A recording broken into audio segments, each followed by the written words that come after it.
चलिए ब्रेक से हम आगे बढ़ते हैं। सवाल यही है कि जंगल राज का जब जिक्र हो तो क्या याद किया जाए राजद का वो दौर, या फिर उस दौर से आगे बढ़कर हम बात करें अब इस 20 साल की। उन दोनों में उलझ जाता है क्योंकि लोग याद दिलाने लगते हैं, पार्टियां याद दिलाने लगती है। डॉक्टर राकेश रंजन हमारे साथ लगातार है। डॉक्टर साहब, आपने सुना होगा, वो चाहे अमित भाई की बात हो या राहुल आनंद की, उन्होंने माना कि घटनाएं जो है वो निंदनीय है और इस पर सख्ती से एक्शन होना चाहिए, लेकिन फिर 20 साल पुरानी बात वो याद दिलाते हैं और आप इनके 20 साल इनको याद दिलाते हैं। इन 40 सालों के बीच में वो बिहार की जनता कह रही है कि हमने तो परिवर्तन के लिए ही सत्ता परिवर्तन किया, वो चाहे उनको बिठाया या आपको बिठाया, बात आगे बढ़े और अच्छा हो, विकास भी उसमें हो और बदलाव भी हो समाज में। इसमें समाज की भी भूमिका है। मैं सिर्फ पार्टी, सत्ता, प्रवक्ताओं, नेताओं की बात नहीं करता, हमेशा समाज की भी बड़ी भूमिका है। वो एक दौर भी था जब राजनीतिक दल भी दबाव में रहते थे, कुछ गुंडों के, कुछ अपराधियों के, लेकिन वो दौर बदला, उसको भी हमने देखा है, महसूस किया नजदीक से। लेकिन अभी जो घटनाएं हो रही उसमें राजनीति से इतर आपको क्या लग रहा है कि क्राइम का ग्राफ क्यों अचानक बढ़ रहा, और चुनाव के नजदीक अगर ऐसा हो रहा तो वहां पर क्या यह मौका मिल जाता है कहने के लिए कि नहीं ये हो सकता है साजिश या राजनीतिक साजिश हो? एग्जैक्टली मैं जो बोल रहा हूँ, पहले तो इन दोनों लोग जो कर हैं एक बेशर्मी की हद पर। चुनाव जीतना हर चीज का मापदंड हो जाएगा क्या? और जनता भी समझ रही है कि चुनाव आप कैसे जीत रहे हैं। महाराष्ट्र में जो है वोट की लूट किए हैं वो सारा चीज देखता है। हरियाणा में जो वोट की लूट किए हैं सब जनता देख रही है। तो चुनाव जीतना हर चीज का मापदंड नहीं हो सकता है। चुनाव जीत गए इसका मतलब हत्या नहीं हुई, हिंसा नहीं हुई, रेप और बलात्कार जो है उसका डिफिनेशन चेंज हो जाता है। ये चुनाव जीत लेने का आप सब चीज का मापदंड नहीं मान सकते। इंसानियत भी कोई चीज होती है और इससे इस प्रकार की वक्तव्यों से बचना चाहिए। मैं राहुल जी का धन्यवाद देना चाहूंगा क्योंकि वो एटलीस्ट ये स्वीकार कर रहे हैं कि अव्यवस्था है, ये स्वीकार कर रहे हैं कि अभी के जो शासक में जो मुख्यमंत्री जी है निश्चित रूप से मानसिक रूप से बीमार है और उनसे नहीं संभल पा रही है। दूसरी बात, जहां तक आपका सवाल है इस बात को लेकर के कि कैसे अचानक घटनाएं घटने का कारण है। कारण ये है कि एक तो घटती थी चीजें, सारी चीज होती है, अब फिर एक डर का माहौल बना रहे हैं सारा चीज। ये जो शोषित, वंचित और बहुजन अल्पसंख्यक जो समुदाय है उनको डरा रहे हैं, धमका रहे हैं सारी चीजें, और उसके चलते और जो नहीं डर रहा है, नहीं धमक रहा है उसे, उसकी हत्या करा रहे हैं सारी। रही बात 20 साल पहले और अभी, 20 साल पहले से वोट भी नहीं देने देते थे, खुद तक नहीं जाने देते थे, ये लोग बोलने तक नहीं देते थे, दूसरे के कार्ड पे उसको उतार करके ये लोग बैठ जाते थे जबरदस्ती, मजदूरी कराकर उससे मजदूर का मजदूरी तक नहीं देते थे, और जब मजदूरी मांगने जाता था तो उसकी हत्या तक कर देते थे। लालू जी की राज में सारे जब चेंज होने लगी, उनकी सामंतवादी व्यवस्था और सारी चीज टूटने लगी, उसके बाद उसको ये लोग अलग डिफिनेशन में बांटने लगे। आज स्थिति है, आज भी ये कह रहे हैं सारे चीज उसी चलते कि हम डरो और डर के रहो, लेकिन जनता अब उठ खड़ी हुई है कि नहीं, बहुत हुआ है। इस प्रकार की सामंतवादी और मनवादी सोच के जो लोग हैं जो चाह रहे हैं कि डरा करके, और उसके बाद एक इलेक्शन कमीशन को भी उसमें ये लोग एक पार्टी बना लिए हैं कि नहीं, यदि ऐसे हो रहा है तो कुछ लोगों को और जो है मैक्सिमम लोगों को जो है दलित, बहुजन और अल्पसंख्यक समुदाय के लोगों को वोट के अधिकार भी छीन लो। ये सारी चीज, तो सारी जो चीजें हैं इनकी सोची समझी पूरी रणनीति है कि कैसे जा रहे हैं, और हर लोग उन लोगों को टारगेट कर रहे हैं कि जो लोग चाहता है कि हम शांति से अच्छे से अपना एक नागरिक अधिकारों को सुनिश्चित करते हुए अपनी जिंदगी जिए। तो ये लोग हमेशा से इस मानसिकता के लोग हैं और हर उस नागरिक को ये टारगेट करेंगे। इसके अलावा जो होते रहा अभी तक, मैं तो बता रहा हूं ना, डेटा आकर के देखिए ना, एनसीआरबी के डेटा देखिए ना, हर चीज का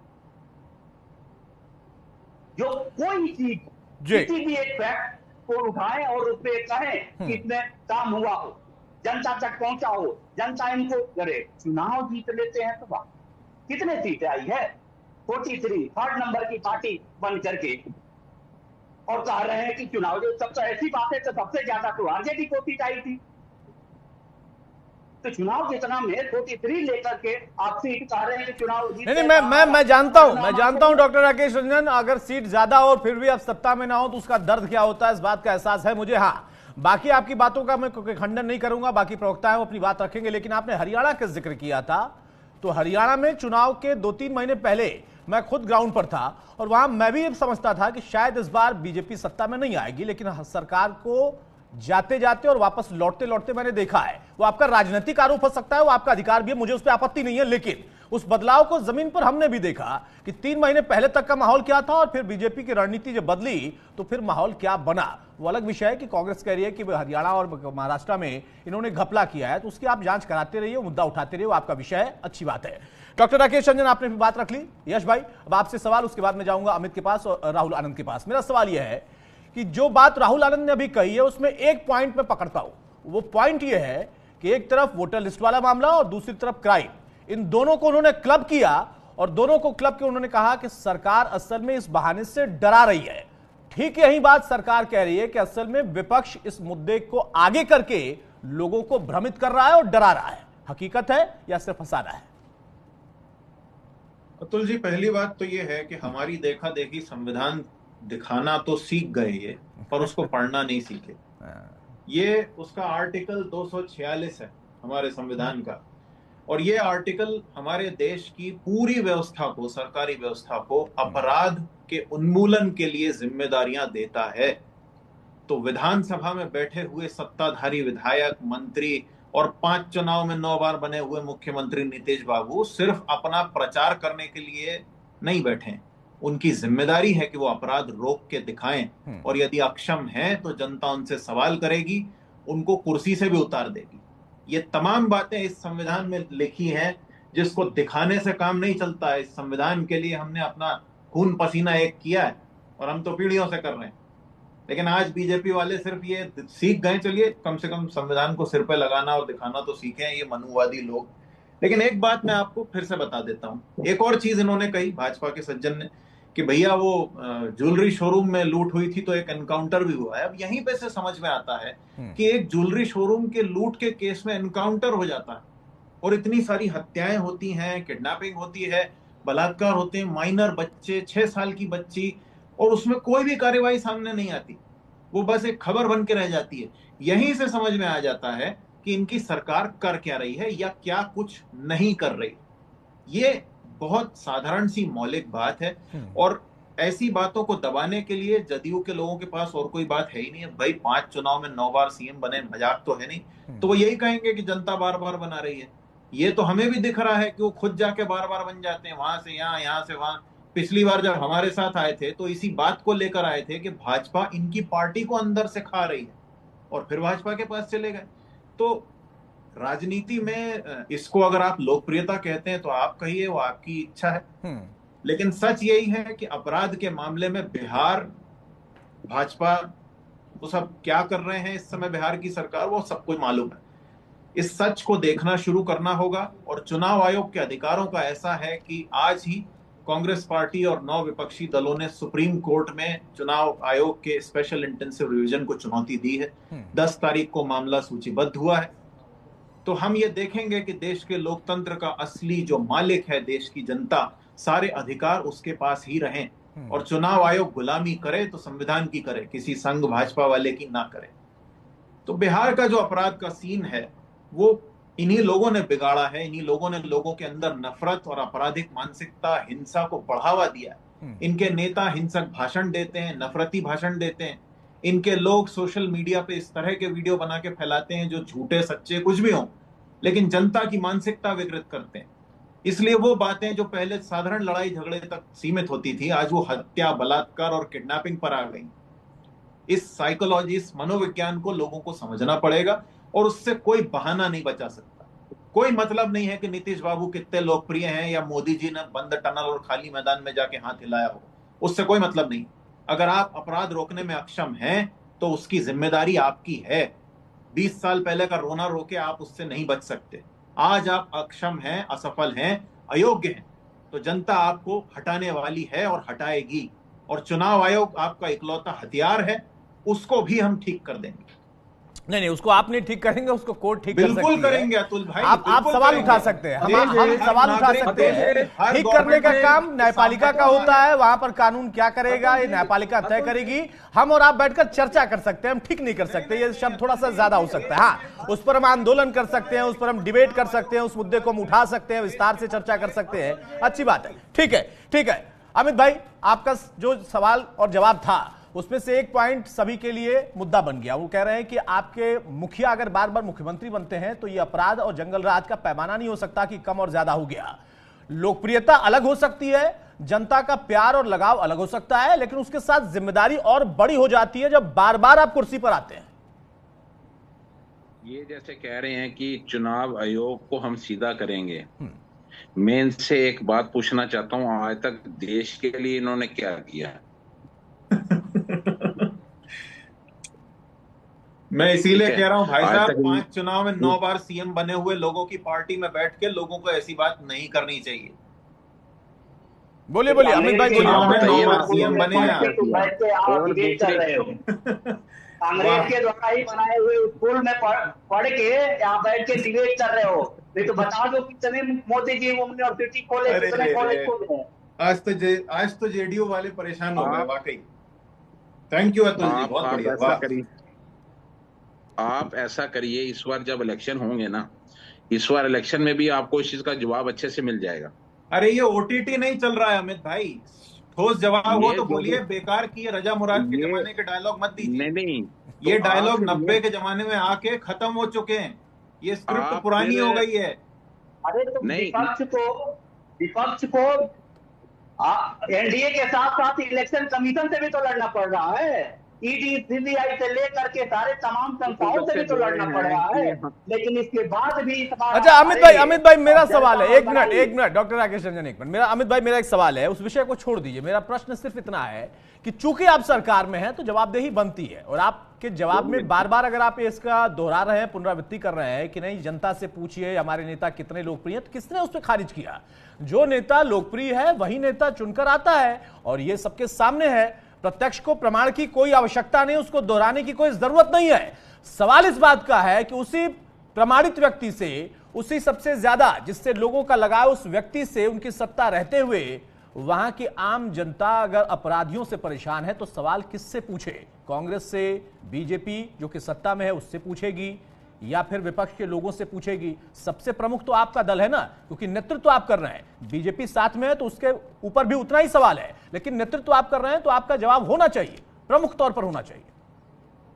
देखिए सर, किसी भी स्टेट के अंदर क्राइम होता है ना, उसके ऊपर कार्रवाई कितनी जल्दी होती है वो चीज मैटर करती है। आपको क्या लगता है कि वहां पे जो भी चीजें हुई हैं, क्या उसके ऊपर कार्रवाई नहीं हुई है?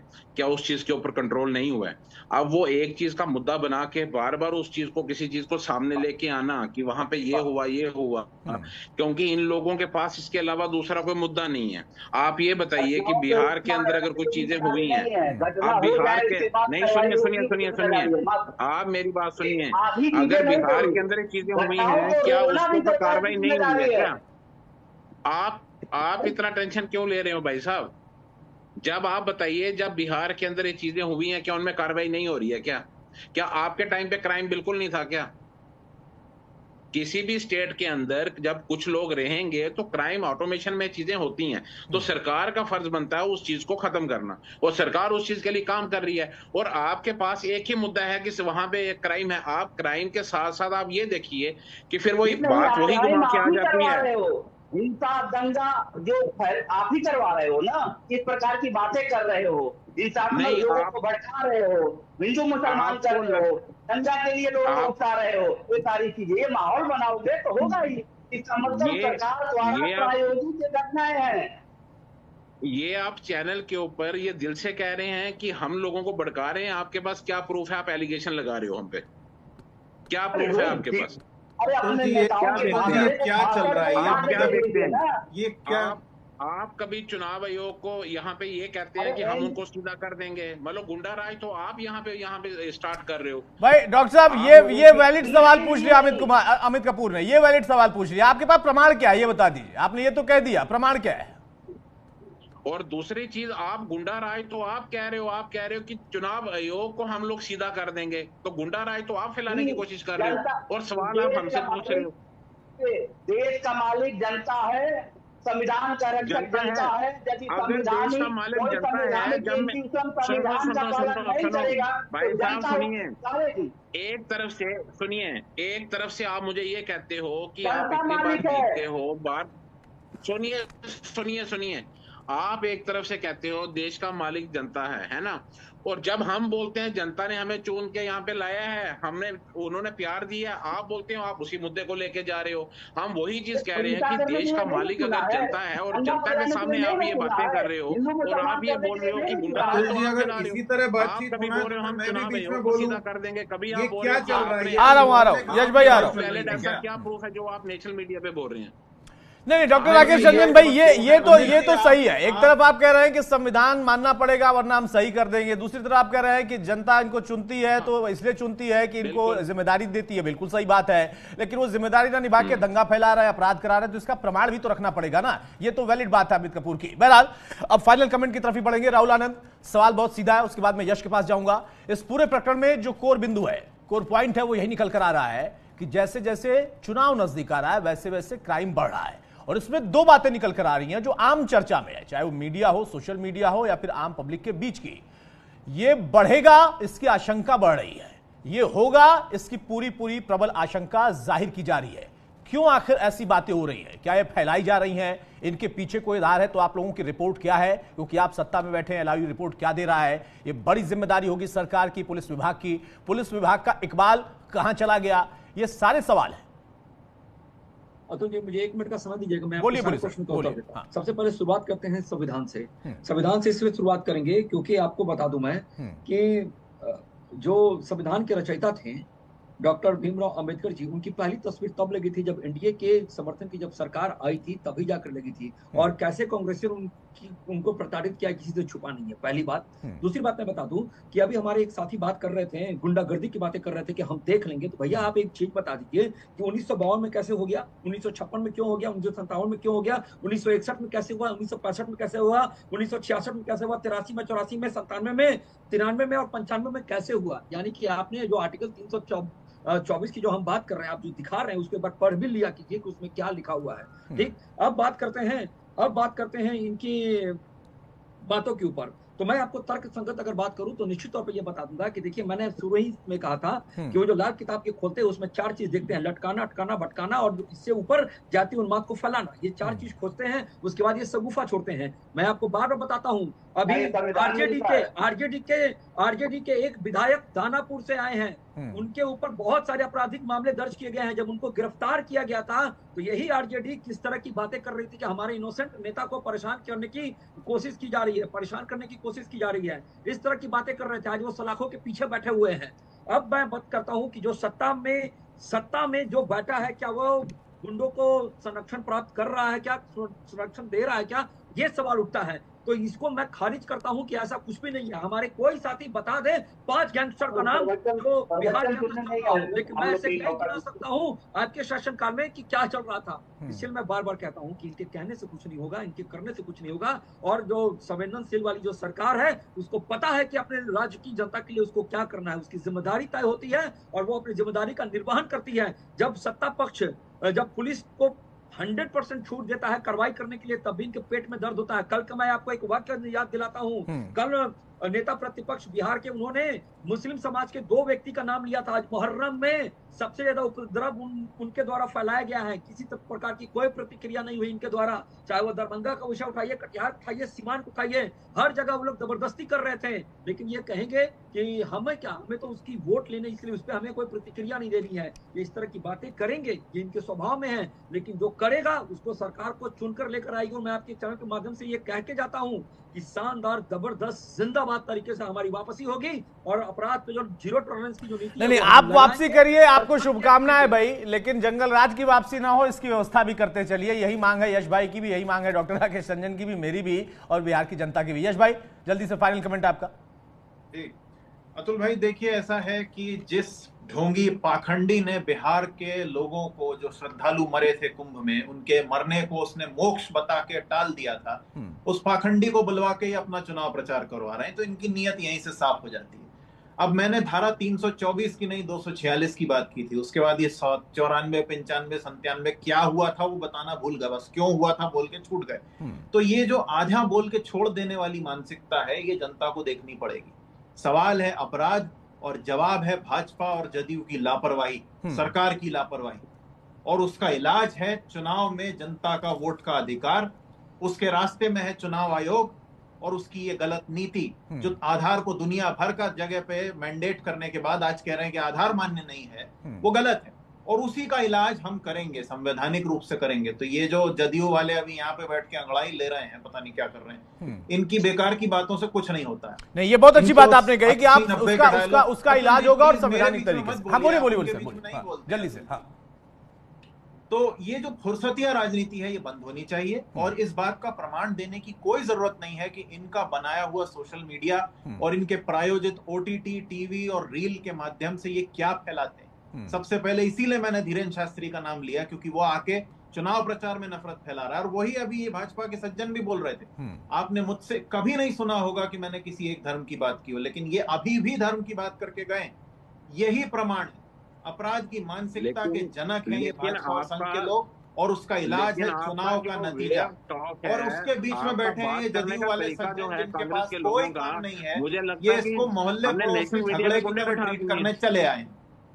ठीक है राकेश, आप जल्दी से बात कंप्लीट करिए, उसके बाद मैं आऊंगा। अमित, आपके पास भी आऊंगा बहुत जल्दी से। डॉक्टर राकेश, जो लोग कभी तिरंगा तक नहीं फहराए 50 सालों तक, जो कभी संविधान की प्रतियां जलाया करते थे, इनके जो भी गुणवत्ता से लेकर के तमाम संचालक थे, वो लोग संविधान का विरोध करते रहे और उसको नहीं मानने की कसम खाई। वो आज लोग कम से कम विपक्ष के दबाव में संविधान की बातें कर रहे हैं। ये बड़ी बात है, अच्छी बात है, अच्छी बात है। नहीं, कभी पढ़ भी लिया करे ना, संविधान में कहाँ लिखा है लटकाना भटकाना, ये इन लोगों की मानसिकता है। और ये जो सोचते हैं वो करते हैं ये सारा चीज। ठीक है, ठीक है। अमित कपूर, फाइनल कमेंट आपका बहुत संक्षेप में। ठीक है राकेश भाई, ठीक है। Amit Kapoor, final comment.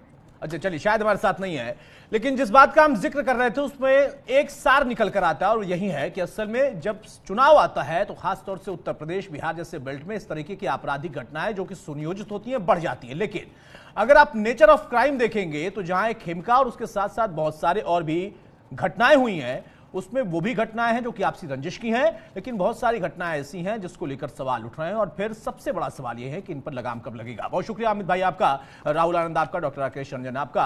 ये सारी बातें आगे होती रहेंगी, लेकिन अपराध कब रुकेगा, सबसे अहम सवाल यही है। सरकार कह रही है कि अपराध अगर हो रहा तो हम सख्ती कर रहे, ना हो इसका प्रयास कर रहे हैं। नमस्कार।